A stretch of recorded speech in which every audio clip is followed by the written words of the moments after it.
Hello नमस्कार प्यारे विद्यार्थियों। कैसे हैं आप सब? आई होप कि आप सब अच्छे होंगे, मस्त होंगे, स्वस्थ होंगे, ज़बरदस्त होंगे और अच्छे से पढ़ाई भी कर रहे होंगे। तो प्यारे दोस्तों, आज से हम एक नया सेशन शुरू करने जा रहे हैं और ये जो सेशन है ये जीके जीएस का है। और जो आज हम लेक्चर करेंगे वो करेंगे हम आधुनिक भारत के साथ। तो बिल्कुल बेसिक से हम सीखने वाले हैं। और इससे पहले भी मैंने पढ़ाया था, लेकिन वो मैंने पढ़ाया था आपका यूपीएससी लेवल पे, यानी कि विपिन चंद्रा जो बुक आपने पढ़ी होगी उसमें से पढ़ाया था, यानी कि वो सारा यूपीएससी लेवल था। बट इस बार जो हम करने वाले हैं वो करने वाले हैं वन डे एग्जाम के लिए, चाहे आपका कोई एसएससी का हो एग्जाम, चाहे रेलवे का हो, चाहे सीईटी वगैरह कोई भी एग्जाम हो। तो बहुत फायदेमंद ये सेशन होने वाला है। तो ध्यान देंगे, हम कहाँ से पढ़ेंगे? आधुनिक भारत से। और आधुनिक भारत से सबसे ज्यादा क्वेश्चन आते हैं आपके। अगर मैं इतिहास विषय की बात करूं तो दो तीन टॉपिक तो आपके प्राचीन भारत के, और फिर जो आते हैं उससे ज्यादा आते हैं आपके आधुनिक भारत के। और मध्यकालीन भारत से तो एक दो क्वेश्चन ही आते हैं। नहीं, फिर आजकल जो ट्रेंड चला हुआ है वो कला एवं संस्कृति का चला हुआ है। लेकिन ये हम छोड़ नहीं सकते कि आधुनिक भारत को हम छोड़ के आगे बढ़ जाए, ऐसा नहीं कर सकते। तो बिल्कुल हम जीरो लेवल से सीखने वाले हैं। और यहाँ एक बात ध्यान दें, इस बोर्ड पे जो पढ़ाया जाएगा उसका पीडीएफ आपको मिल जाएगा ऐप के ऊपर। इसके साथ एक बात और मैं बता देता हूँ, ये जो कोर्स आपका ये पेड कोर्स का है, यानी कि ये जो सेशन है पेड कोर्स का है। और इसके एक दो सेशन आपको यूट्यूब के ऊपर भी मिल सकते हैं, सिर्फ एक से दो। बाकी सारे सेशन आपको नहीं मिलेंगे। पूरा सेशन अगर पूरी सीरीज आप देखना चाहते हो कंप्लीट जीएस की, तो आप हमारे ऐप पे जाए शिक्षा युग प्लस पे, वीडियो के डिस्क्रिप्शन में लिंक है। और जो ये वीडियो देख रहे हैं ऐप के ऊपर, उनको तो कहीं जाने की जरूरत है नहीं, वो यहाँ पे देख ही रहे हैं। वहां से ऐप डाउनलोड करके आप प्ले स्टोर से ऐप डाउनलोड कर सकते हैं, या इस लिंक से डाउनलोड करके आप शिक्षा युग प्लस ऐप पे आ सकते हैं। वहां से आप इस सीरीज को ज्वाइन कर सकते हैं। तो चलते हैं हम आज के अपने इस सेशन के साथ। और सेशन का नाम क्या है आज का? आधुनिक भारत। ठीक है, क्या पढ़ने वाले हैं दोस्तों हम? आधुनिक भारत। ठीक है, आधुनिक भारत। आधुनिक भारत जो हम पढ़ेंगे इसका प्रारंभ या इसकी शुरुआत कब से होती है? सबसे पहले ये दौर कब का है और कब तक ये चलता है? तो ध्यान देंगे 1707 से लेकर और 1947 तक का जो समय है, इसको हम आधुनिक भारत में काउंट करके चलते हैं। ठीक है, इसको हम आधुनिक भारत में काउंट करके चलते हैं। इस दौरान भारत गुलाम की दास्तां में बंध जाता है, यानी कि गुलाम भी यहीं से शुरू होता है 1707 के बाद, और 1947 में भारत आजाद भी हो जाता है। आधुनिक भारत की सभी घटनाएं हैं। उससे जस्ट पहले का है वो मध्यकालीन भारत, और 47 से बाद का जो पढ़ते हैं वो पढ़ते हैं हम आजादी के बाद का भारत। तो इस 1707 को हम आधुनिक भारत का प्रारंभिक दौर क्यों मानते हैं? ध्यान देंगे कि 1707 में हम बिल्कुल बेसिक से सीख के चलेंगे कि 1707 के दौरान औरंगजेब की मृत्यु हो जाती है। औरंगजेब की मृत्यु हो जाती है। औरंगजेब की मृत्यु व्हाइट में लिख लेते हैं ताकि थोड़ा सा आपको अलग अलग दिखे, यानी कि है ना। 1707 के दौरान क्या होता है? 1707 में औरंगजेब की मृत्यु हो जाती है। बिल्कुल अच्छे से सीखने वाले हैं औरंगजेब की मृत्यु।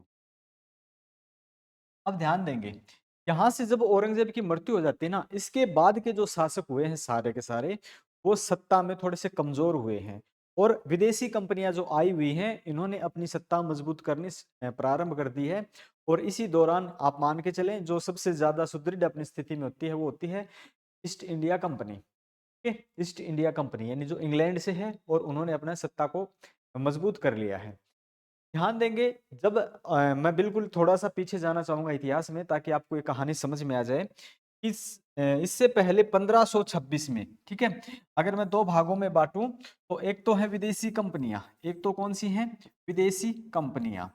विदेशी कंपनियों का जो आगमन है ना, या विदेशियों का आगमन, आप ऐसे लिख सकते हो, विदेशियों का आगमन। विदेशियों का जो आगमन है वो किन से पहले ही हो जाता है? किन से पहले? मुगलों से पहले। ओके। और इसी दौरान भारत की सत्ता भी देखते हैं। भारत, ठीक है, भारत की सत्ता, भारत की शासन व्यवस्था, भारत की शासन व्यवस्था, ये हम देखते हैं। थोड़ा सा हम कंपैरिजन करके चलते हैं ताकि थोड़ा सा आपको समझ में आ जाए। ठीक है? विदेशियों का आगमन कब होता है? ध्यान देंगे, 1498 में, 1498 में पुर्तगाली आते हैं। सबसे पहले पुर्तगाली आते हैं। ठीक है, पुर्तगाली आ जाते हैं। और जो मुगल सत्ता है ये कब से स्टार्ट होती है? 1526 में। कौन आते हैं? बाबर आता है। कौन आता है? बाबर आता है, जो कि मुगल सत्ता का संस्थापक होता है।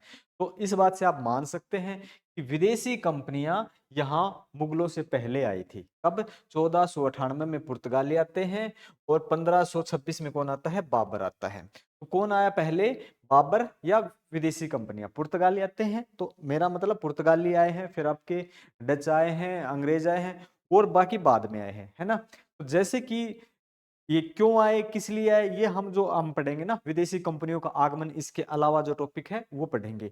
और आज के टॉपिक में हम पढ़ेंगे उत्तर मुगल काल। ठीक है, आधुनिक भारत का अपना जो टॉपिक है उसमें आप एक शब्द और जोड़ के चलेंगे। आज जो हम पढ़ने वाले हैं उसका नाम रहेगा उत्तर मुगल काल। ठीक है, उत्तर मुगल काल।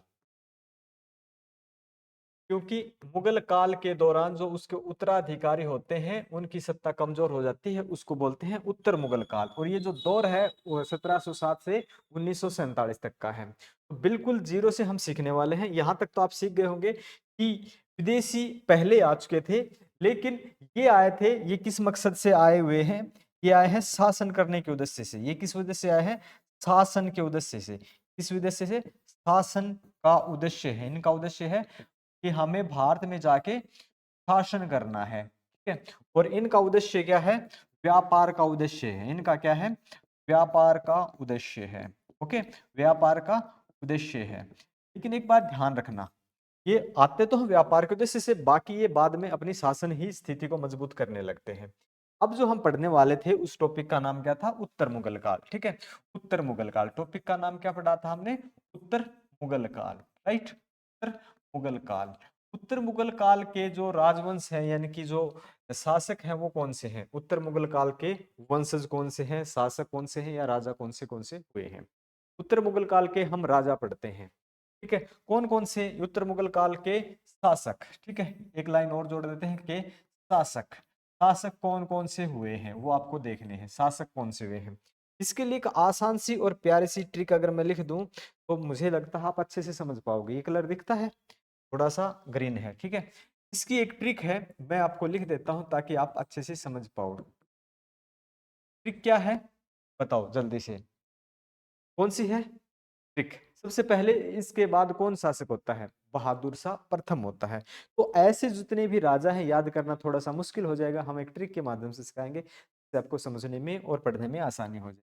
तो सबसे पहले लिखते हैं हम, ट्रिक ही लिख देते हैं। ठीक है, ये ट्रिक है दोस्तों, बजाओ FM अहमद अहमद आलम साहब। ये एक ट्रिक है, इससे क्या हो जाएगा, आपको आसानी हो जाएगी याद करने में। ऐसे तो याद करने दूभर हो जाते हैं, लेकिन कोई ट्रिक सिखा दी जाए बीच बीच में तो आपको बड़े मजे आते हैं। तो पहला कौन होता है? सबसे पहला वैसे, वैसे कौन सा हो जाता है? वैसे देखो, और फिर जाओ से कौन सा है? सारे के सारे मैं सिखा के चलूंगा। जाओ, फिर कौन सा है? एफ से कौन सा राजा होता है? एम से कौन सा राजा होता है? तो सभी की मैं एक बार नाम लिख देता हूं ताकि आपको पढ़ने में आसानी हो, समझने में आसानी हो। वैसे होता है बहादुर शाह प्रथम। इनकी डिटेल में अभी आगे चल के मैं चर्चा करने वाला हूँ। ठीक है, बहादुर शाह प्रथम कौन सा है? बहादुर शाह प्रथम है। ठीक है, बहादुर शाह प्रथम है। कौन सा शासक होता है दोस्तों? बहादुर शाह प्रथम। ओके, इसके बाद कौन सा है? जहांदार शाह। जहांदार शाह है। अपनी हैंड राइटिंग में आप लिख सकते हो सुंदर सुंदर। इसके बाद कौन सा है? फर्रुखसियर। ठीक है, फर्रुखसियर। इसके बाद किसका नंबर आता है? मोहम्मद शाह रंगीला। मोहम्मद शाह है रंगीला। सभी के बारे में हम एक्सप्लेनेशन करेंगे, सभी के बारे में व्याख्या करेंगे, एक एक शब्द पे हम काम करने वाले हैं। पर थोड़ा सा यहाँ से हम पढ़ते चलते हैं। और फिर है एफएम के बाद अहमद। ठीक है, कितने हो गए? 1 2 3 4। अहमद आलम साहब। फिर अपना क्या था नाम भाई? अहमद। पहले मैं लिख देता हूँ अहमद। अहमद, फिर कौन सा है? आलम। कौन सा है? बजाओ एफएम अहमद आलम साहब। ठीक है, फिर कौन सा है? ए और बी। कितने हो गए भाई? 4 और 5, यहाँ पे 9 हो जाते हैं। ठीक है, तो सभी के बारे में हम देखते हैं। अहमद अहमद शाह बहादुर, इनका नाम क्या होता है? अहमद शाह बहादुर, अहमद शाह, अहमद शाह बहादुर, अहमद शाह बहादुर इनका नाम है। इसके बाद जिनका नाम आता है आलमगीर द्वितीय, आलमगीर द्वितीय। ओके, फिर आता है शाह से शाह आलम द्वितीय, एस से शाह है, ए से आलम, शाह आलम, ये है शाह आलम द्वितीय। ओके, फिर इनके बाद जो आता है ये आता है अकबर द्वितीय। कौन आता है? अकबर द्वितीय। इसके बाद कौन आता है? ये आखिरी है भाई, कौन है? बहादुर शाह है, बहादुर शाह जफर, बहादुर शाह जफर। और इसके बाद किसका आता है? ईस्ट इंडिया कंपनी का प्रभुत्व हो जाता है, यानी कि कौन? यानी कि 1857 की क्रांति। इसके बाद का जो समय आता है वो हो जाती है 1857 की क्रांति। और 1857 की क्रांति के बाद इनका जो शासन है वो समाप्त हो जाता है। राइट, यहाँ तक हम पढ़ने वाले हैं आज के इसमें, सभी के बारे में, एक एक के बारे में आज हम पढ़ने वाले हैं। ओके, तो ये आज हम पढ़ने वाले हैं। तो एक बार इनको, एक बार आप रिवाइज कर लो, एक बार लिखो, एक बार देखो, इनको निहारो, अच्छे से समझ पाओ आप अच्छे से, एक बार देखो। ओके, आगे बढ़े, एक बार इनको देखो, थोड़ा सा याद हो जाए तो आपको, फिर एक बार इनको देखो।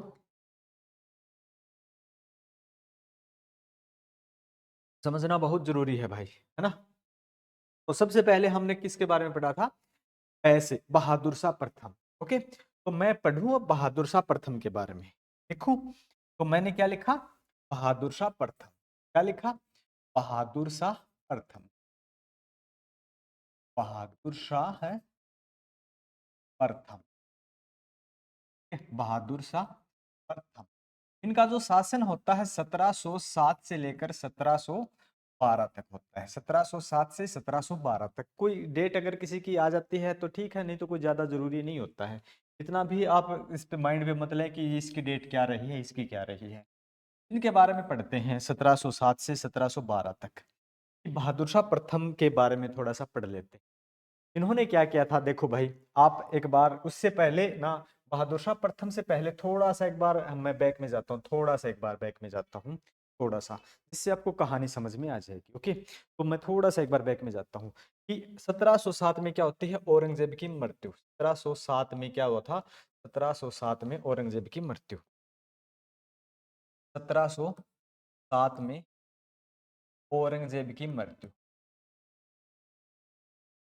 औरंगजेब की मृत्यु। यहां से चल के आरंभ होता है। तो औरंगजेब की मृत्यु हो जाती है 1707 में। तो इनके तीन पुत्र हैं, मुअज्जम, आजम, काम्बैक्स। ठीक है, तो इससे पहले एक जो पॉइंट, की पॉइंट भी आते हैं एग्जाम में आपके, कि इनकी मृत्यु कहाँ हुई थी।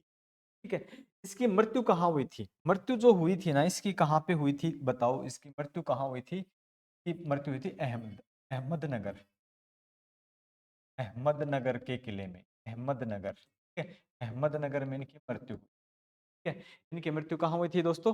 अहमदनगर में इनकी मृत्यु हो जाती है। ओके, फिर देखते हैं इनके ना तीन पुत्र हैं, इनके तीन पुत्र हैं, कौन से हैं? तीन पुत्र। एक तो है मुअज्जम, ठीक है, आज मुअज्जम, आजम, काम्बक्स। ठीक है, मुअज्जम, दूसरा इनका पुत्र है आजम, और तीसरा इनका पुत्र है काम्बक्स, काम्बक्स, काम्बक्स। ये तीन पुत्र हैं इनके। और कौन कहाँ कहाँ पे शासन करता है? ये काबुल में गवर्नर है। ये कहाँ पे है? काबुल। ठीक है, काबुल, ये गवर्नर है सारे, काबुल का गवर्नर उस समय कहाँ पे? काबुल का गवर्नर है। और ये कहाँ पे है? गुजरात। ठीक है, गुजरात में है। और ये कहाँ है भाई? तीसरा इनका नाम है बीजापुर में। ठीक है, बीजापुर में। तो 3 पुत्र हो जाते हैं इनके और तीनों के बीच में हो जाता है युद्ध शुरू। क्या हो जाता है भाई? युद्ध शुरू हो जाता है। अब जहां तीनों पुत्रों के बीच में युद्ध शुरू होता है ना, तो मुअज्जम पहला जो युद्ध होता है, ध्यान देंगे, पहला युद्ध जो है, पहला युद्ध होता है जजाऊ का युद्ध। ठीक है, जजाऊ का युद्ध, जजाऊ, तीनों के मध्य युद्ध होता है, जजाऊ का युद्ध होता है, जजाऊ का युद्ध। ध्यान देंगे, पहले ये युद्ध होता है 1707 में, ये युद्ध होता है 1707 में। किस किस के मध्य होता है ये जजाऊ का युद्ध? जो होता है ये होता है मुअज्जम और आजम के बीच में। ठीक है, ये किस किस के बीच में होता है दोस्तों?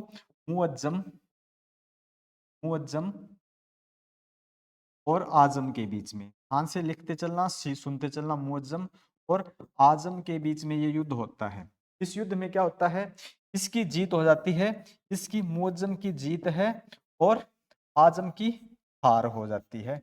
हार, और हार के बाद इसकी हो जाती है दोस्तों मृत्यु, इसकी हत्या कर दी जाती है दरअसल। ठीक है, मुअज्जम और आजम के बीच में युद्ध होता है, दोनों भाइयों के बीच में। जजाऊ कहाँ है? ये भरतपुर के आसपास का क्षेत्र है, यानी कि आगरा के आसपास का क्षेत्र है, और यहाँ पे दोनों सेनाओं के बीच युद्ध होता है। मुअज्जम जीत जाता है, आजम हार जाता है, आजम की मृत्यु हो जाती है। इसके बाद की अगली घटना क्या होती है? अब देखो, जो मुअज्जम है, मुअज्जम, मुअज्जम बहादुर शाह प्रथम के नाम से, मुअज्जम बहादुर शाह प्रथम के नाम से, बहादुर शाह प्रथम के नाम से, प्रथम के नाम से शासक बन जाता है। ठीक है, शासक बना, बना। ठीक है, अब इसका भाई बैठा है तो बीजापुर में, कौन? कामबख्श। अब कामबख्श क्या कहता है कि, कामबख्श कहता है कि भाई ऐसे तो गद्दी नहीं मिलेगी, हम भी तो हैं। ठीक है, फिर क्या होता है भाई? दूसरा एक युद्ध और हो जाता है। ओके, एक युद्ध आपका और हो जाता है, और उस युद्ध में कौन है? कामबख्श भी मारा जाता है। इस युद्ध में क्या होता है भाई? कामबख्श भी मारा जाता है बीजापुर में। ठीक है, कौन सा था? बीजापुर। अब ध्यान देंगे आप, कौन से कलर से लिख रहे थे? बीजापुर का युद्ध है ना, पहले कौन सा था अपना? जाऊ का युद्ध। ठीक है, दूसरा जो है ना आपका बीजापुर का युद्ध, बीजापुर, बीजापुर का युद्ध। ठीक है, बीजापुर का युद्ध इस कब होता है? 1709 में, 1709 में। और किस किस के मध्य होता है ये ध्यान देंगे, ये होता है आपका मुअज्जम और वर्सेज कौन है? कामबख्श। ठीक है, कामबख्श, कामबख्श। और यहां जीत किसकी होती है? मुअज्जम।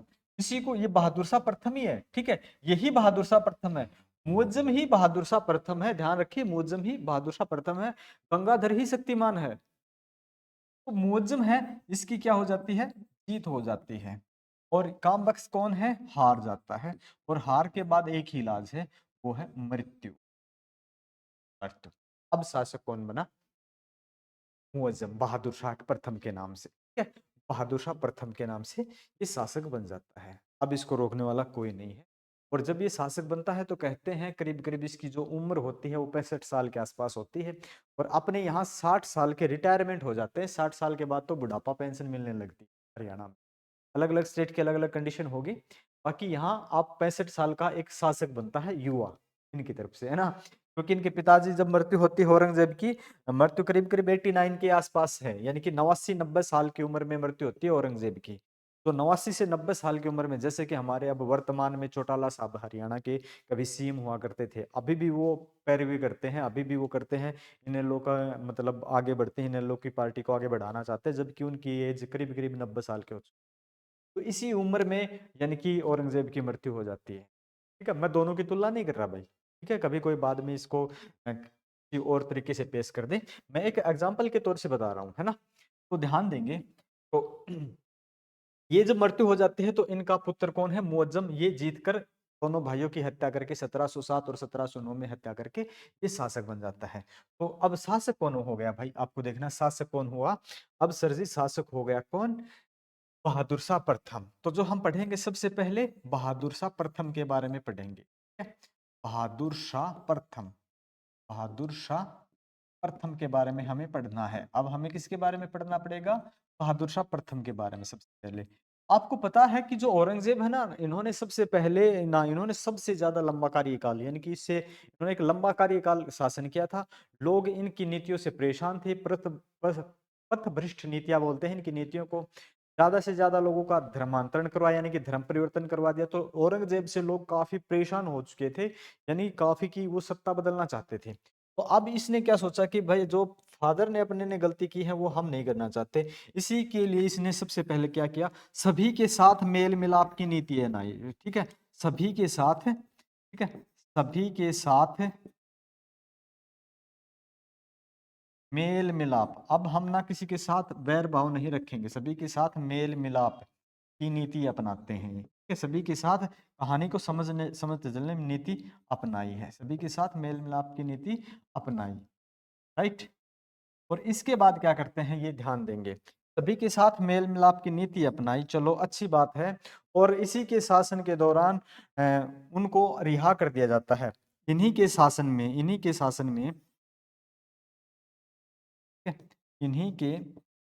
में शिवाजी के पुत्र, शिवाजी के पुत्र कौन है? शिवाजी के पुत्र हैं साहू, शिवाजी के पुत्र राजा साहू। ठीक है, राजा साहू को, राजा साहू को कैद से आजाद कर दिया। ठीक है, राजा साहू को कैद से आजाद कर दिया गया। ठीक है, आजाद कर दिया गया राजा साहू को। इन्होंने सिखों के गुरु गुरु गोविंद सिंह के साथ, ठीक है, इन्होंने क्या किया, सिखों के जो गुरु थे गुरु गोविंद सिंह, सिखों के गुरु, सिखों के गुरु गोविंद सिंह के साथ, सिखों के गुरु गोविंद सिंह के साथ, सिखों के गुरु गोविंद सिंह के साथ मेल मिलाप किया। ठीक है, उससे पहले इनकी बनती नहीं थी, मेल मिलाप किया और उचित मनसब भी दिया। ठीक है, और मनसब भी दिया।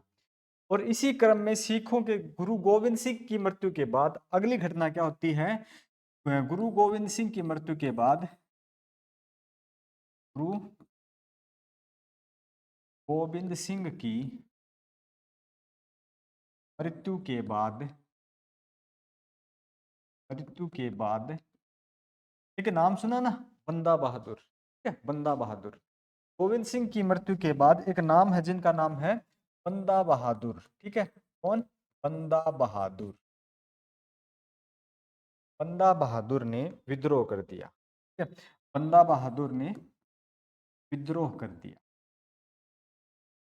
राइटिंग भाई थोड़ी सी ना अपनी ऐसी है, अपनी खुद की राइटिंग में लिख सकते हो, विद्रोह है कर दिया। राइट। और इसी विद्रोह के दौरान, इसी विद्रोह को दबाने के दौरान इनकी मृत्यु हो जाती है। ओके, इसी विद्रोह को दबाने के दौरान, इसी विद्रोह को दबाने के दौरान, इसी विद्रोह को दबाने के दौरान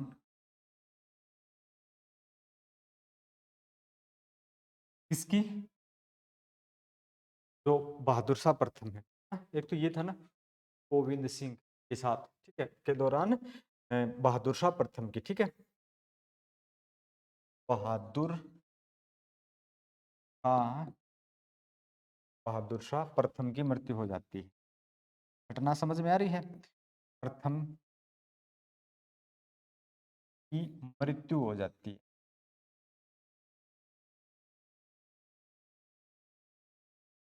उम्मीद है कि आप बहुत अच्छे से कहानी को समझ रहे हो। कहानी समझनी बहुत जरूरी है, क्योंकि इतिहास कहानी पे चलता है ना। ऐसे रट्टे लगाने से काम नहीं चलेगा। अब बाद में देख सकते हो क्लास को, क्योंकि अब देखोगे तो यानी कि आप 1.5x 2x की स्पीड से देख सकते हो, क्योंकि आपके पास टाइम का अभाव रहता है। ये मृत्यु हो जाती है। और इनको ना, इनकी यानी कि काम करने में, शासन व्यवस्था में इनकी कुछ भी रुचि नहीं थी। शासन व्यवस्था में इनकी कोई भी रुचि नहीं थी, इसलिए इनको लोग लंपट मूर्ख के नाम से जानते थे। ठीक है, लंपट मूर्ख के नाम से इनको जाना जाता था। किस नाम से जाना जाता था दोस्तों? लंपट मूर्ख के नाम से इनको जाना जाता था। इनकी शासन व्यवस्था में कोई रुचि नहीं थी, इस कारण इन्हें किस नाम से जाना जाता था? लंपट मूर्ख। ठीक है, लंपट मूर्ख के नाम से इनको जानते थे। लंपट मूर्ख, लंपट मूर्ख के नाम से इन्हें जाना जाता था, से भी जाना जाता था। इनका दूसरा नाम था लंपट मूर्ख। Point clear? अच्छे से समझ में आ रहा है? कहानी अच्छे से समझ में आ रही है? जब औरंगजेब की मृत्यु हो गई, ये बन गया कौन? बहादुर शाह प्रथम। इन्होंने सबके साथ मेल मिलाप की नीति अपनाई, गुरु गोविंद सिंह के साथ अपनाई, क्योंकि इनसे पहले ही झगड़े चल रहे थे। और जब गुरु गोविंद सिंह की मृत्यु हो जाती है तो बंदा बहादुर ये विद्रोह कर देता है, बगावत कर देता है कि हम तो इनके साथ काम नहीं करेंगे, हम इनकी बात नहीं मानेंगे। और इसी विद्रोह के दौरान, दबाने के दौरान इनकी मृत्यु हो जाती है। इसी विद्रोह को दबाने के दौरान बहादुर शाह प्रथम की मृत्यु हो जाती है। और इन्हें लंपट मूर्ख के नाम से भी जाना जाता था। किसको? बहादुर शाह प्रथम को। इसके बाद कौन सा शासक होता है वो बताओ आप। इसके बाद का जो शासक है उनका नाम क्या है? वह ये कौन सा था? जहांदार शाह। कौन सा था? दूसरा शासक कौन सा होता है? जहांदार शाह। ओके, दूसरे शासक का नाम क्या है? जहांदार शाह। जहांदार शाह, ठीक है, जहांदार शाह। और 1712 से 13 तक, ठीक है, 1712 से 13 तक इनका शासन चलता है, जहांदार शाह। अब एक बात बताओ, एक साल के दौरान ये क्या कर लेते हैं? यहाँ पे बहुत जरूरी जरूरी बातें सीखने को आपके मिलने वाले हैं। ये बहुत, शासन कम समय का है लेकिन घटनाएं बहुत ज्यादा होती। ओके, और जहांदार साहब के बारे में भी कुछ कहा जाता है या नहीं कहा जाता, सब हम सीख के चलेंगे। और इन्होंने क्या क्या काम किए थे वो भी हम देख के चलेंगे, ठीक है। ओ सॉरी, मैंने एक बात लिखी थी ना, लंपट मूर्ख, अरे यार, इनको ना साहेब बेखबर, मैं ये बात तो बोल चुका था कि इनका ना शासन व्यवस्था में कोई रुचि नहीं थी, शासन व्यवस्था में इनकी कोई रुचि नहीं थी, इसलिए इनको साहेब बेखबर बोलते थे, इस लंपट मूर्ख नहीं। लंपट मूर्ख तो जहांदर शाह को बोलते थे, मैंने गलती से लिख दिया था, इसके लिए क्षमा चाहेंगे। तो ये इनको बोला जाता साहेब बेखबर, साहेब बेखबर, साहेब बेखबर, ठीक है। यानी कि इनको कोई खबर नहीं है, शासन व्यवस्था में इनकी कोई रुचि नहीं है, शासन व्यवस्था में इनकी कोई रुचि नहीं है, इसलिए इनको क्या कहते थे? साहे ए बेखबर। और जहांदर शाह को कहते थे लंपट मूर्ख। मैं लिख देता हूँ, बाद में कह भी ना मिस्टेक हो। इनका उपनाम क्या था? उपनाम, नाम था लंपट मूर्ख। लंपट मूर्ख, गजब का नाम है ना, लंपट मूर्ख। और ये ना किसके शासन से, किसके सहयोग से? जुल्फिकार खां के सहयोग से शासन बनते हैं। देखो, इससे पहले क्या हुआ करता था भाई, इससे पहले एक बात ध्यान रखें, जब भी कोई राजा बनता था तो अपने जो अनुयायी, जो उनके काम करने वाले होते हैं, कोई वजीर है, कोई कुछ है, कोई कुछ है, मंत्री संतरी जो भी होते हैं, उनके सहयोग से शासन बनते थे। अब ये जो नीचे बैठे मंत्री संतरी है ना, वो अपनी मर्जी से किसी को राजा बनाते हैं। ये दौर दूसरा है, वो समय और था, ये समय और है, अब बदल चुका है। अपनी मर्जी से ये राजा बनाते हैं। ओके, और ये किसके क्या था? जुल्फिकार खां के सहयोग से। ये ये नाम है यहाँ पे, तो थोड़ा सा मैं हाईलाइट कर देता हूँ। जुल्फिकार, जुल्फिकार खां के सहयोग, जुल्फिकार खां के सहयोग से के सहयोग से शासक बनता है, ठीक है, शासक बनाइए। कौन? लंपट मूर्ख। लंपट मूर्ख कौन? जहांदर शाह, ठीक है। ये जहांदर शाह लंपट मूर्ख के नाम से जाना जाता है, जुल्फिकार खां के सहयोग से ये शासक बनता है।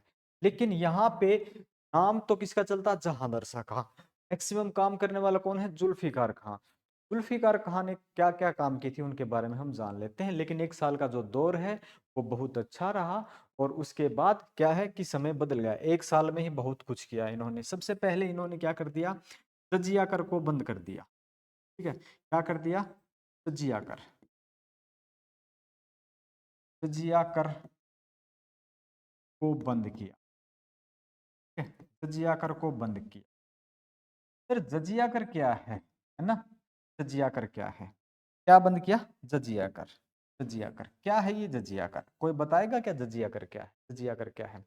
ये होता है मुस्लिम राज्य में गैर मुस्लिम व्यक्तियों द्वारा गैर मुस्लिम व्यक्तियों से लिया गया कर। ठीक है, मुस्लिम राज्य में इसका मतलब समझ लो आप क्या होता है। मुस्लिम राज्य में, मुस्लिम राज्य में गैर मुस्लिम, गैर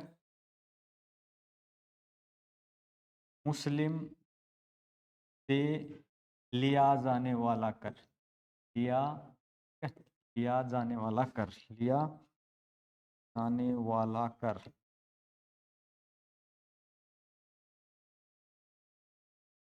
लिया जाने वाला कर। अब देखो आप क्या है, अगर मुस्लिम राज्य है जहां पे मुस्लिम लोग रहते हैं कोई दिक्कत नहीं है, गैर मुस्लिम है तो वो जजिया कर देगा रहेगा। अगर जजिया कर वो अदा नहीं करता है तो उसके घर लूट खसोट वगैरह वगैरह कुछ भी जा सकती, इसके लिए सरकार यानी कि यहाँ अपना जिम्मेवार नहीं है ना, ऐसे ही ये है जजिया कर। ओके, लेकिन इन्होंने एक काम और गलत कर दिया था, इन्होंने एक काम और गलत किया। ये तो ठीक है, जजिया कर तो ठीक है, लेकिन इन्होंने एक काम और किया जिसका नाम था अपना भूल गए भाई नाम क्या था अपना, इजारा व्यवस्था। क्या था? इजारा व्यवस्था। हाँ, भूमि पर इजारा, भूमि को इजारेदार बोलते हैं ना, जैसे भूमि को किराए के लिए देते हैं इजारेदार, जैसे आप पढ़ेंगे ना पट्टे पे इजारे पे, तो एक इजारादार व्यवस्था शुरू की। इन्होंने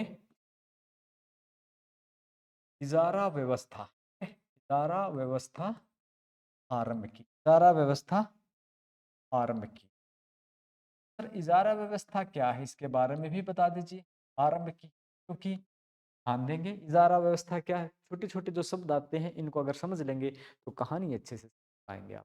बड़े अच्छे से इतिहास में पढ़ाने वाला हूँ, ये रटा रटाया सिलेबस नहीं है, ये समझने का सिलेबस है। अगर समझ पाओगे तो ये कहानी अच्छे से समझ पाओगे तो बहुत ज़्यादा आपको फायदा हो जाएगा। एग्जाम में एज इट इज क्वेश्चन आपको बहुत ज़्यादा कम मिलते हैं, लेकिन आप ध्यान रखेंगे अगर अच्छे से पढ़ा हुआ है तो आप सीधा भी आंसर कर देंगे।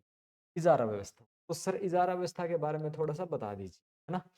इजारा व्यवस्था क्या होता है, यानी कि क्या होता था इजारा व्यवस्था, ध्यान देंगे कोई भी राजा है, ठीक है, एक राजा है, राजा के पास कोई भी गया व्यक्ति, एग्जाम्पल के तौर पे मैं सिर्फ ये बोल रहा हूँ एग्जाम्पल के तौर पे, है ना, कोई भी आधुनिक जो वर्तमान की स्थितियों को मैं एक एग्जाम्पल के माध्यम से पेश कर रहा हूँ, कोई इसको ऐसे न माने कि भाई ये किसी की सरकार पे या किसी पे मैं कोई भी आलोचना या कुछ भी नहीं करना चाहता।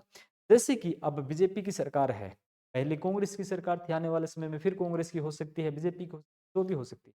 अब बीजेपी की सरकार है, बीजेपी की सरकार में अब अंबानी बोले कि मुझे ये जमीन चाहिए कोई भी, ठीक है, मैं आपको इस जमीन के 100 करोड़ रुपए देता हूँ, वो एक गांव, दो गांव, पांच गांव जितनी जमीन है उससे पैदावार जितनी है, ठीक है, तो मोदी सरकार को 100 करोड़ रुपए मिल गए।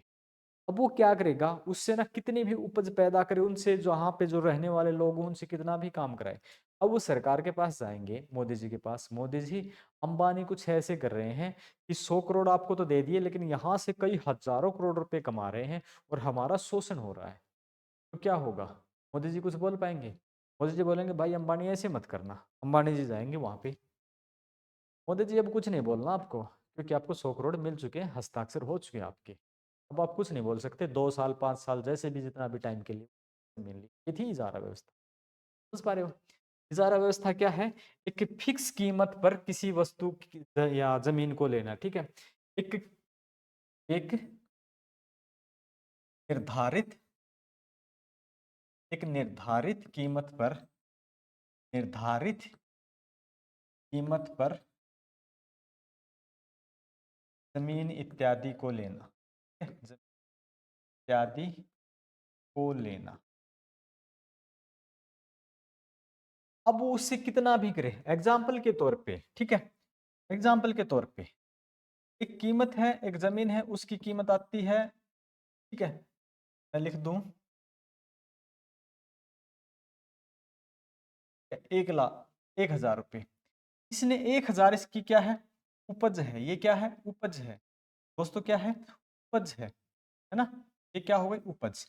इसमें से इसने क्या कर दिए, 100 रुपए किसको दे दिए, राजा को दे दिए, ठीक है, 100 रुपए राजा को दे दिए, और जो 900 रुपए हैं ये किसके हैं, 900 रुपए, ठीक है, ये 900 रुपए किसके पास होते हैं, ये जो बीच वाला जो कैंडिडेट होता है ना, व्यवसायी होता है, इजारेदार होता है, जो इसको इस पे कब्जा जिसका होता है, ठीक है।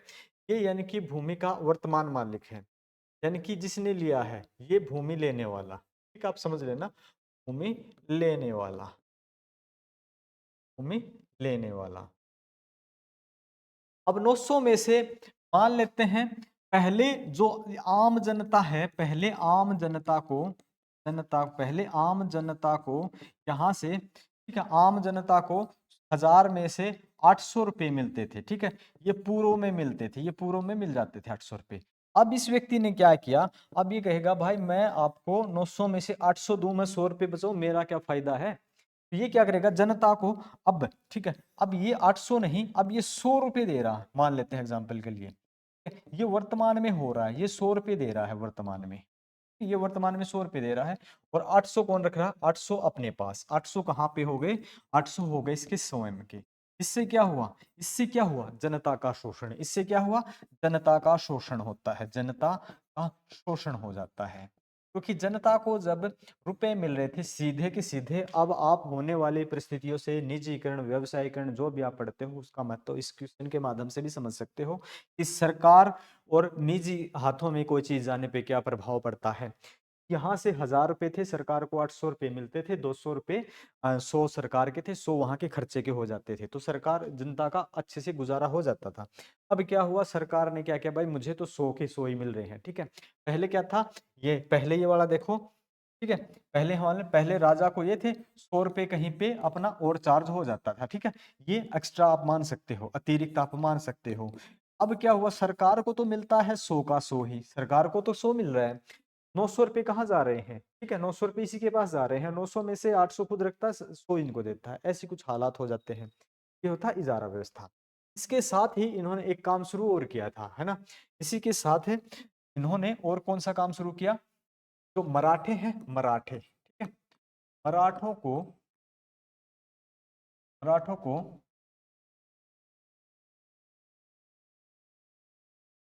मराठों को कुछ शर्तों के माध्यम से, कुछ शर्तों के माध्यम से, दो शब्द यूज करने वाला हूं मैं, चौथ, चौथ और सरदेशमुखी, चौथ और सरदेश, चौथ और सरदेशमुखी,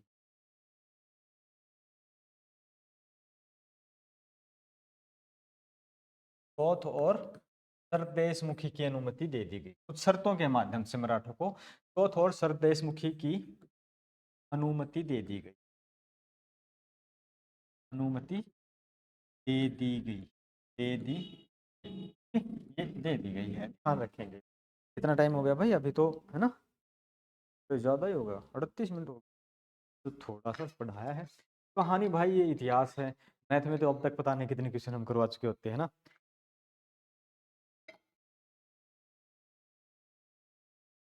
सरदेशमुखी और चौथ की अनुमति, ये चौथ क्या है और सरदेशमुखी क्या है, ये ध्यान रखना, चौथ क्या है और सरदेशमुखी क्या है, चौथ क्या है भाई, ठीक है? पड़ोसी राज्य से, ठीक है, पड़ोसी राज्य से लिया जाने वाला एक कर है, यानी कि पड़ोसी राज्य से अगर आप है ना चौथा हिस्सा दे दो आपकी उपज का, नहीं तो हम आपको लूट लेंगे। मराठी क्या करते थे, या तो अपनी उपज का चौथा हिस्सा दे दो, नहीं तो हम आपको लूट लेंगे, ठीक है। ये क्या था, पड़ोसी, पड़ोसी राज्यों से लिए जाने वाला कर, पड़ोसी राज्यों से लिया जाने वाला कर, लिया जाने वाला कर, लिया जाने वाला कर। प्रदेशमुखी क्या था, उपज का 1/10 हिस्सा, ठीक है, लिया जाने वाला कर कितना होता था, पड़ोसी राज्यों से, तो उपज का 1/4 था, 1/4 भाग, ठीक है, 1/4 भाग उपज का, ठीक है, पहले यही साधन था एक, उपज, उपज का 1/4 भाग, 1/4 भाग, ओके। और ये क्या था, 1/10 भाग, ये क्या था, ये तो हम लूटेंगे नहीं, लूट के बदले। अगर आपने ऐसा नहीं किया तो आप लूटे जा सकते हो, लूट के बदले। या तो आपको लूटना पड़ेगा या 1/4 हिस्सा देना पड़ेगा। ये क्या था? 1/10 भाग। ठीक है, ये किस लिए था? ये था आपका विकास कार्यों हेतु, आप लिख सकते हो। उस समय के जो थे विकास कार्यों हेतु, ठीक है, विकास कार्य हेतु लिया जाने वाला ये कर था दोस्तों। ये तो एक 1/10 हिस्सा तो इसलिए लिया जाता था कि जो विकास कार्य है उनमें आपके उपज का 1/10 हिस्सा आप दे दो, ये तो आपकी आम जनता से लिया जाता था। और वो क्या था कि आप 1/10 जनता से लेकर और अपने विकास कार्यों में यूज किया जाएगा। और इनका क्या था कि आप या तो अपना चौथ दे दो, नहीं तो आपको लूट लिया जा सकता है। फिर हम पढ़ते हैं इनके बारे में थोड़ा सा आगे, और इनका पढ़ लेते हैं इतना ही। फिर हम जो पढ़ेंगे थोड़ा सा वो पढ़ लेते हैं हम किसके, फ्रुक्शियर के बारे में, है ना। अभी तो हमने एक के ही बारे में पढ़ा है, फ्रुक्शियर के बारे में और पढ़ लेते हैं भाई। हम किसके बारे में पढ़ लेते हैं? फ्रुक्शियर के बारे में। फ्रुक्सी ओके, फ्रुक्शियर के बारे में। फ्रुक्शियर जो है 1713 से 1719 का ये दौर होता है। 1713 1719। ये क्या करता है? दो व्यक्ति होते हैं जिनका नाम है सैयद बंधु, और सैयद बंधुओं की मदद, सैयद बंधुओं में दो व्यक्ति हैं, अब्दुल्ला खां और हुसैन अली खां। तो उनकी सहयोग से अपने चाचा जो हैं, इनके चाचा का नाम जो था इनसे पहले वाले जहांदार शाह जो थे, यहाँ के जो शासक जहांदार शाह की हत्या करके ये शासक बन जाता है ना। तो ये क्या करता है दोस्तों? ये क्या करता है? सैयद बंधुओं के सहयोग से, सैयद बंधुओं के सहयोग से, सैयद बंधुओं के सहयोग से, सैयद बंधुओं के सहयोग से अपने जो चाचा हैं, सहयोग, अरे इतनी कहानी मत लिखो, चाहे कोई बात है, अपने सहयोग बंधुओं के सहयोग से शासक बन जाता है, शासक बनता है। सैयद बंधुओं के सहयोग से शासक बना ये व्यक्ति। और इस व्यक्ति को जो कहा जाता है ना, वो कहा जाता है घृणित कायर। इसे घृणित कायर भी कहा जाता है। इसे क्या कहा जाता है? घृणित कायर, घृणित कायर कहा जाता है। इन्हीं का क्या कहा जाता है दोस्तों? घृणित कायर कहा जाता है, राइट। ये घृणित कायर कहा जाता है, इस नाम से जाना जाता है, घृणित कायर कहा जाता है। ओके। इनके शासन में क्या है, 1717 के दौरान, 1717 में ये अंग्रेजों को एक आदेश दे देते हैं, यानी कि एक छूट देते हैं, बंगाल बिहार उड़ीसा में व्यापार करने की छूट दी जाती है। 1717 में ये ईस्ट इंडिया कंपनी को, ठीक है, ईआईसी, ईस्ट इंडिया कंपनी को, ईआईसी का मतलब समझ रहे हो, ईस्ट इंडिया कंपनी को व्यापार कुछ कर के बदले में व्यापार, यानी कि आप बोल सकते हो पूर्व में व्यापार करने की छूट मिल दे देते हैं ईआईसी को। बंगाल में, बंगाल में मात्र कर के बदले, कुछ कर देना है, मात्र कर के बदले, तो 2-3 हज़ार रुपये है, मात्र करके 3 हज़ार है, मात्र करके बदले व्यापार करने की छूट मिल जाती है, व्यापार की छूट दे देते हैं, छूट की। इन्होंने क्या कर दिया? ईआईसी को छूट दे। अब इस छूट को ही मैग्ना कार्टा कहा जाता है, इस छूट को कहा जाता है कंपनी का मैग्ना कार्टा, मैग्ना कार्टा बोला जाता है, मैग्ना कार्टा इसको बोला जाता है, छूट को ही मैग्ना कार्टा बोला जाता है। और यही 1717 की जो छूट है, यही प्लासी का युद्ध और यही आपका बक्सर का युद्ध का एक अहम कारण हो जाती है। यही यहाँ से नींव डलती है उस, और आगे चल के इसके नतीजे होते हैं खतरनाक, है ना भाई। ये होता है आपका इसमें।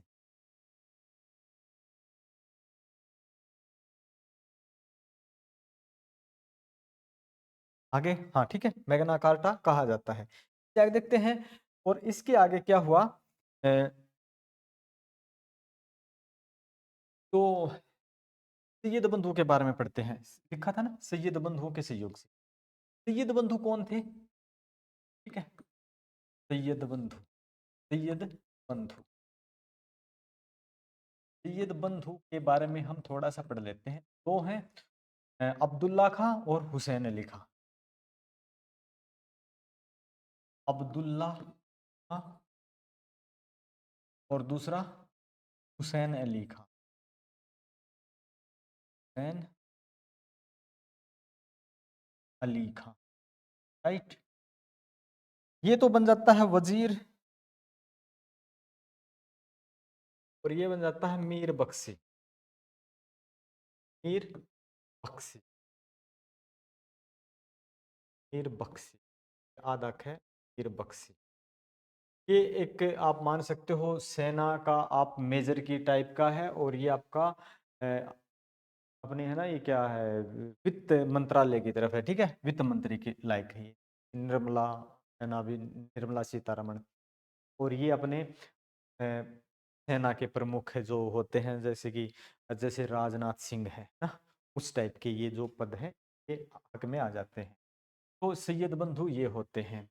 और ये क्या होता है, सैयद बंधु क्या कहते हैं कि भाई एक मराठों के साथ एक समझौता करते हैं, जिसपे ये क्या है, अ, समझौते पे हस्ताक्षर करने से मना कर देता है और इसकी हत्या कर देते हैं। सैयद बंधु क्या करते हैं, एक समझौता करते हैं, किसके साथ, मराठों के साथ। मराठ सैयद बंधु, यह पे दो मात्राएं लगेंगी, यह पे नहीं, अपनी राइटिंग में आप लिख सकते हैं भाई, सैयद बंधुओं ने मराठों से एक समझौता किया, मराठों से एक समझौता किया,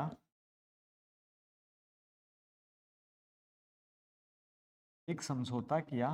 इस समझौते पे हस्ताक्षर करने के मना करने पर, ठीक है, समझौता किया, इस समझौते पर, इस समझौते पर हस्ताक्षर करने से मना करने पर, मना करने पर इन्होंने, इन्होंने, कौन था ये, रुकसियर, इन्होंने रुकसियर की हत्या कर दी,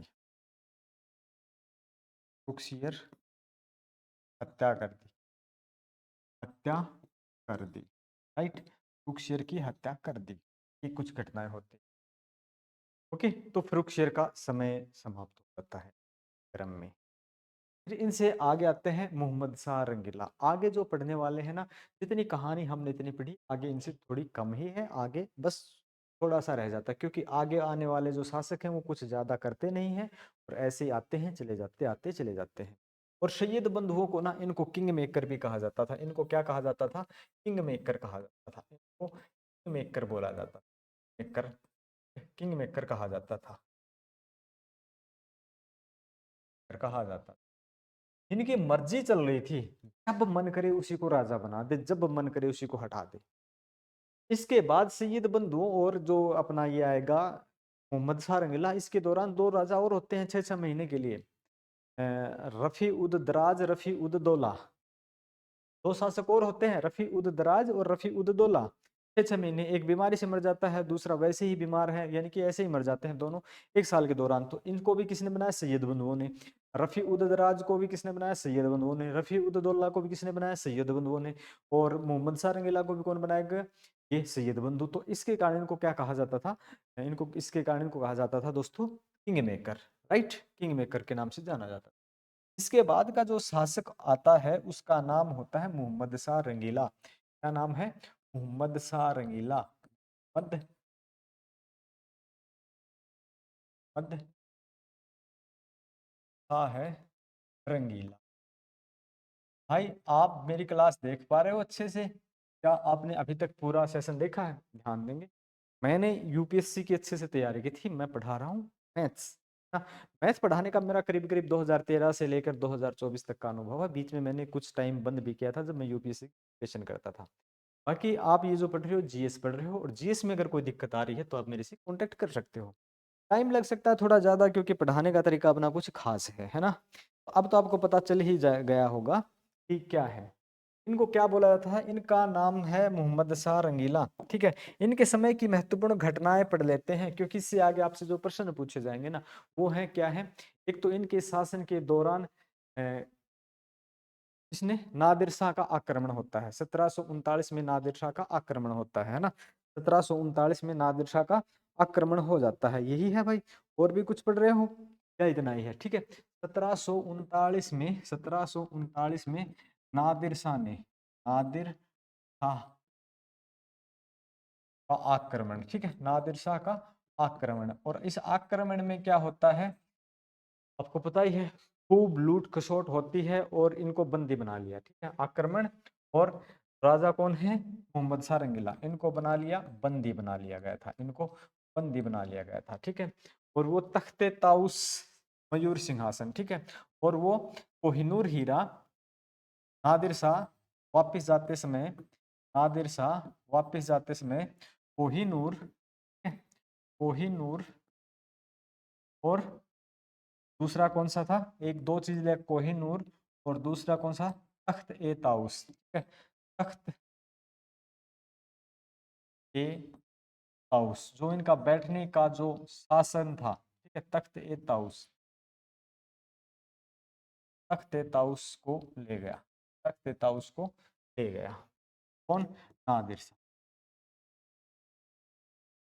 और दिल्ली उजड़ गई।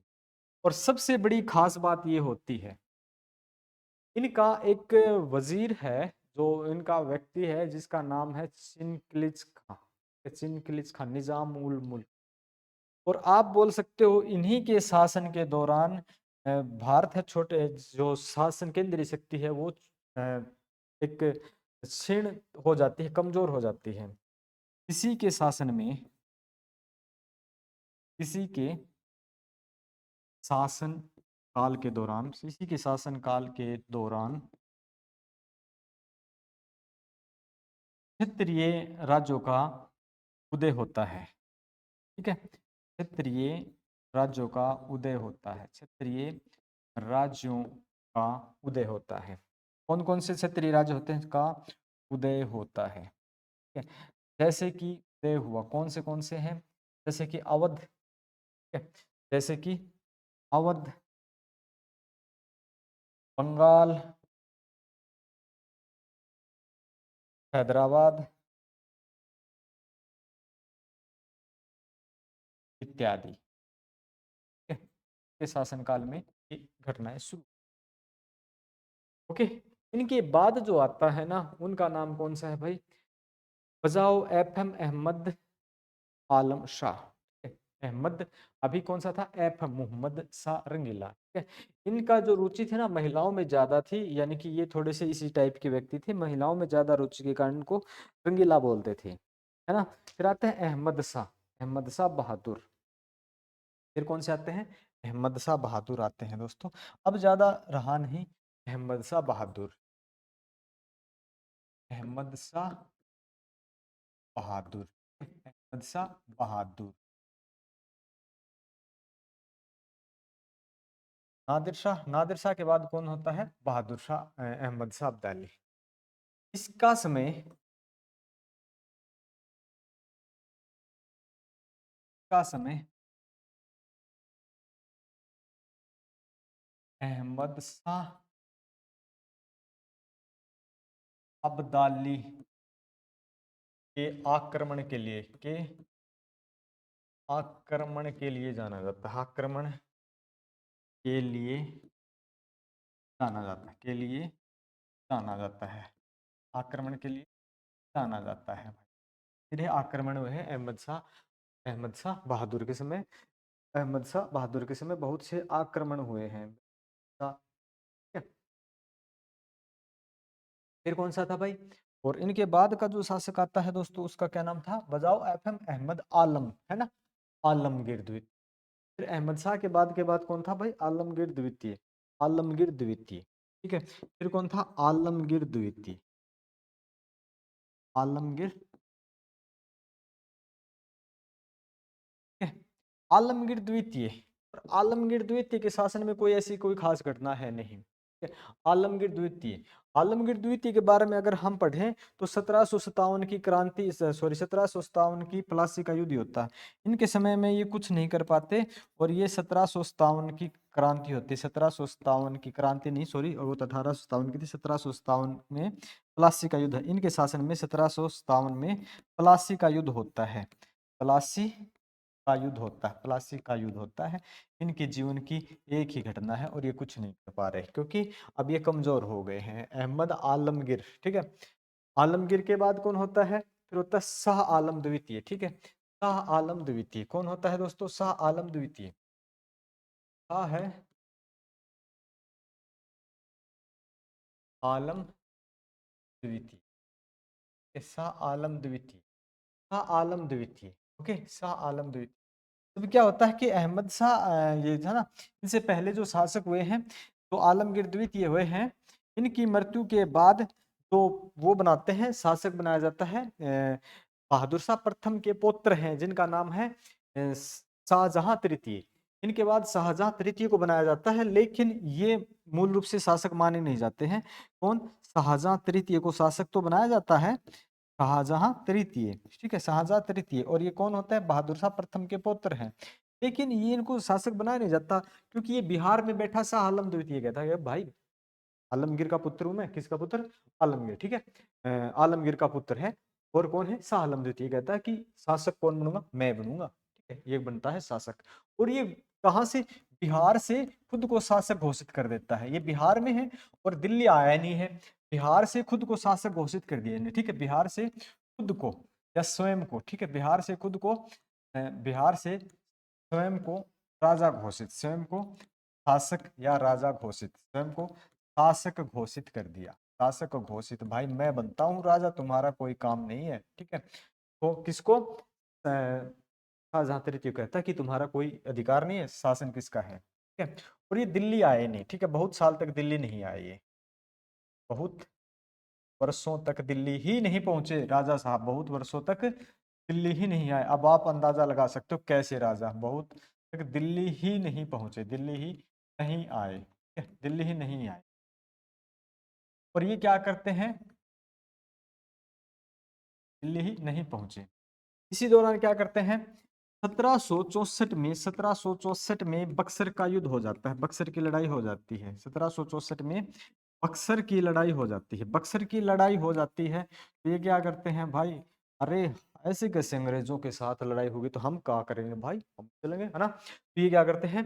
अवध के नवाब, अवध के नवाब और ये, ठीक है, 1700, ये 1765 में युद्ध, 1764 की लड़ाई का लड़ाई करने के लिए, क्योंकि ये लड़ाई खुद ही करके आते हैं, तो वहां से मीर कासिम को निकाल दिया जाता है।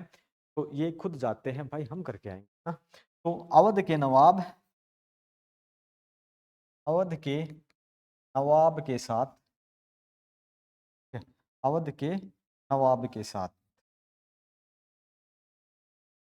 नवाब के साथ मिलकर, ठीक है, अवध के नवाब के साथ मिलकर ये लड़ाई की थी इन्होंने, और यहाँ पे ये हार जाते हैं।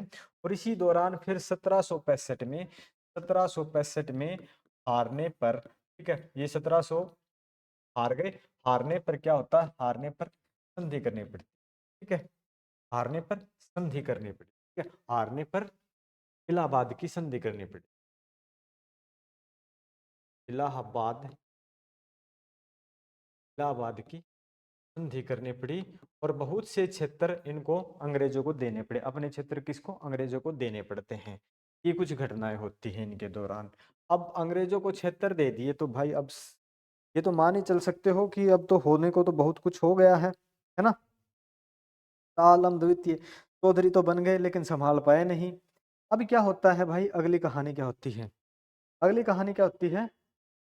1772 के दौरान, ठीक है, 1772 के दौरान मराठा सरदार हैं भाई, मराठा सरदार, मराठा सरदार कौन है? मराठा सरदार महादजी सिंधिया, महादजी सिंधिया, महादजी सिंधिया, महादजी सिंधिया को दिल्ली ले आते हैं, ठीक है, इनको दिल्ली ले आते हैं, दिल्ली ले आए।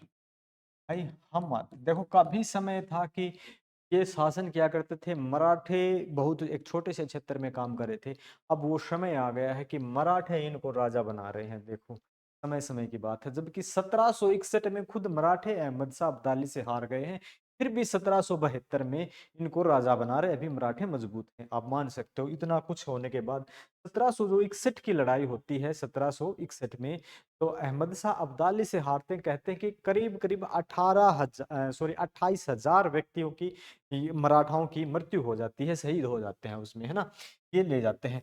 लेकिन कुछ समय बाद दिल्ली पर, लेकिन क्या होता है कि 1763 1803 में दिल्ली पर, ठीक है, 1803 में अंग्रेजों ने दिल्ली पर अधिकार कर लिया। ठीक है, अंग्रेजों ने दिल्ली पर अधिकार कर लिया, दिल्ली पर अधिकार कर लिया।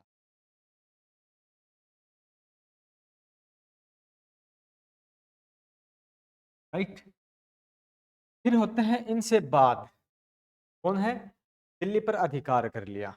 और इसके बाद जो शासक बनते हैं वो बनते हैं अकबर द्वितीय। अगले शासक कौन होते हैं, अकबर द्वितीय। कौन है भाई, अकबर द्वितीय। और मुझे लगता है कि आपको पहले कंटेंट लिख के एक्सप्लेन करवाना पड़ेगा। अगर इतना ही लिख लिख के पढ़ाए तो ये मान के चलो सेशन आपके 250-300 हो जाएंगे, है ना। तो एक दो सेशन देखते हैं, नहीं तो फिर आपका ना कंटेंट के बाद एक्सप्लेन करवाते चलेंगे, क्योंकि इसमें टाइम आपका ज़्यादा स्पेंड होता है ना। कोशिश करेंगे आपका कम समय में ज़्यादा कंटेंट आपको दें। अकबर द्वितीय ये क्या है भाई, अंग्रेजों के संरक्षण में बनने वाला पहला मुगल शासक।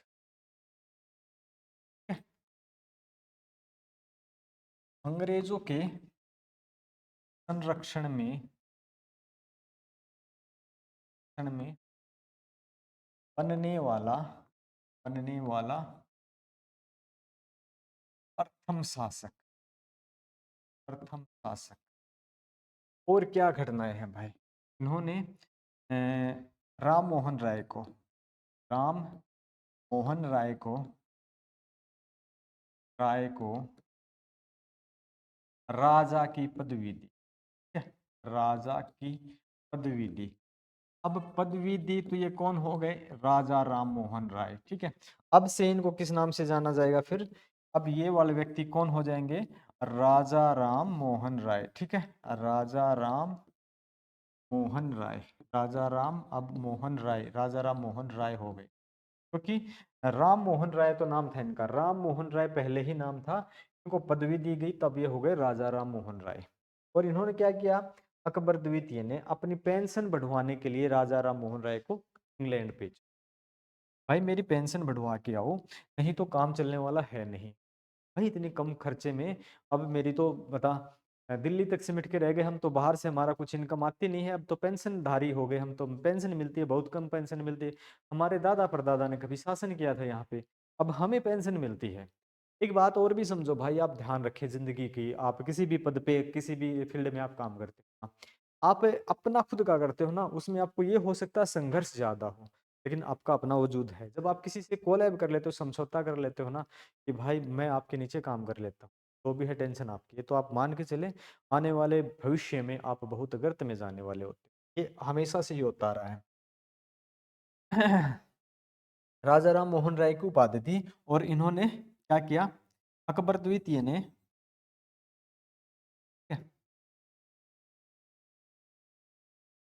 अकबर द्वितीय ने अकबर द्वितीय ने राजा राम मोहन राय को, राजा राम मोहन राय को, राजा राम मोहन राय को अपनी पेंशन बढ़वाने के लिए, अपनी पेंशन बढ़वाने इंग्लैंड भेज। भाई जाओ और मेरी पेंशन बढ़वाओ। एंड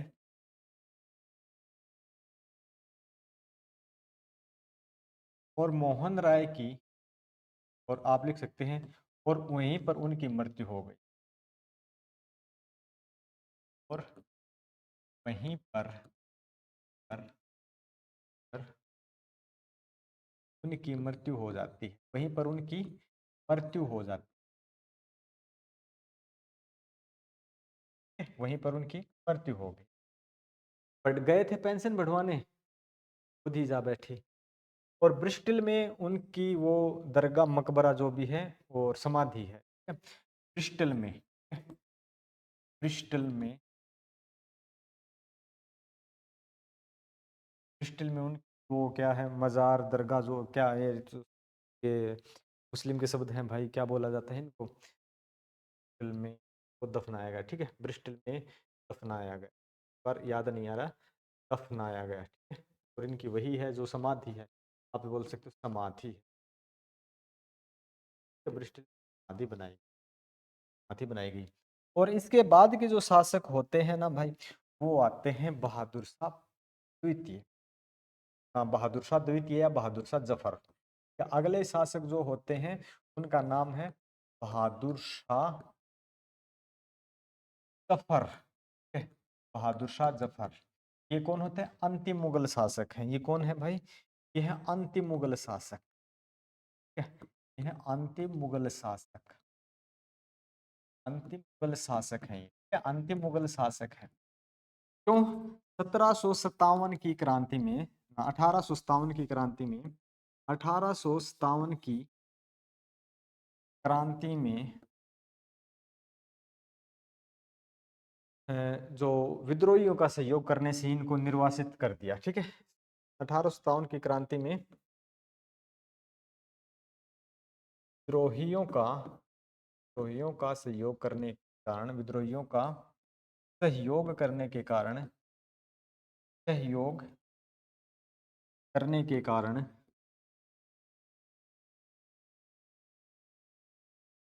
के कारण इन्हें रंगून निर्वासित कर दिया, ठीक है, रंगून निर्वासित कर दिया,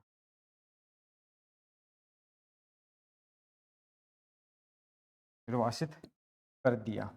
और वहीं पे इनकी मृत्यु हो, ठीक है, और वहीं पे इनकी हो जाती है मृत्यु। और यहीं पे, यहीं से अपना अर्थ हो जाता है 1757 तक, यानी कि मुगल सत्ता समाप्त, ठीक है, यहीं पे आके मुगल सत्ता समाप्त हो जाती है। तो एक बार इसको, एक बार आप फिर से देख सकते हो, वीडियो को देख सकते हो, नेट से ये पीडीएफ को आप पढ़ सकते हो, जितने भी मैंने पढ़ाए हैं, अच्छा कंटेंट, अच्छी कहानी अच्छे से मैंने पढ़ाया है एक एक करके। अगर आपको अच्छा लगे तो आप इसका रिव्यू जरूर देना, मेरे को बताना कि कहाँ पे सुधार करना चाहिए, क्योंकि मेरी कोशिश है कि बच्चों को अच्छे से कहानी समझ में, फैक्ट समझ। ओके, तो मिलते हैं नेक्स्ट सेशन के बाद।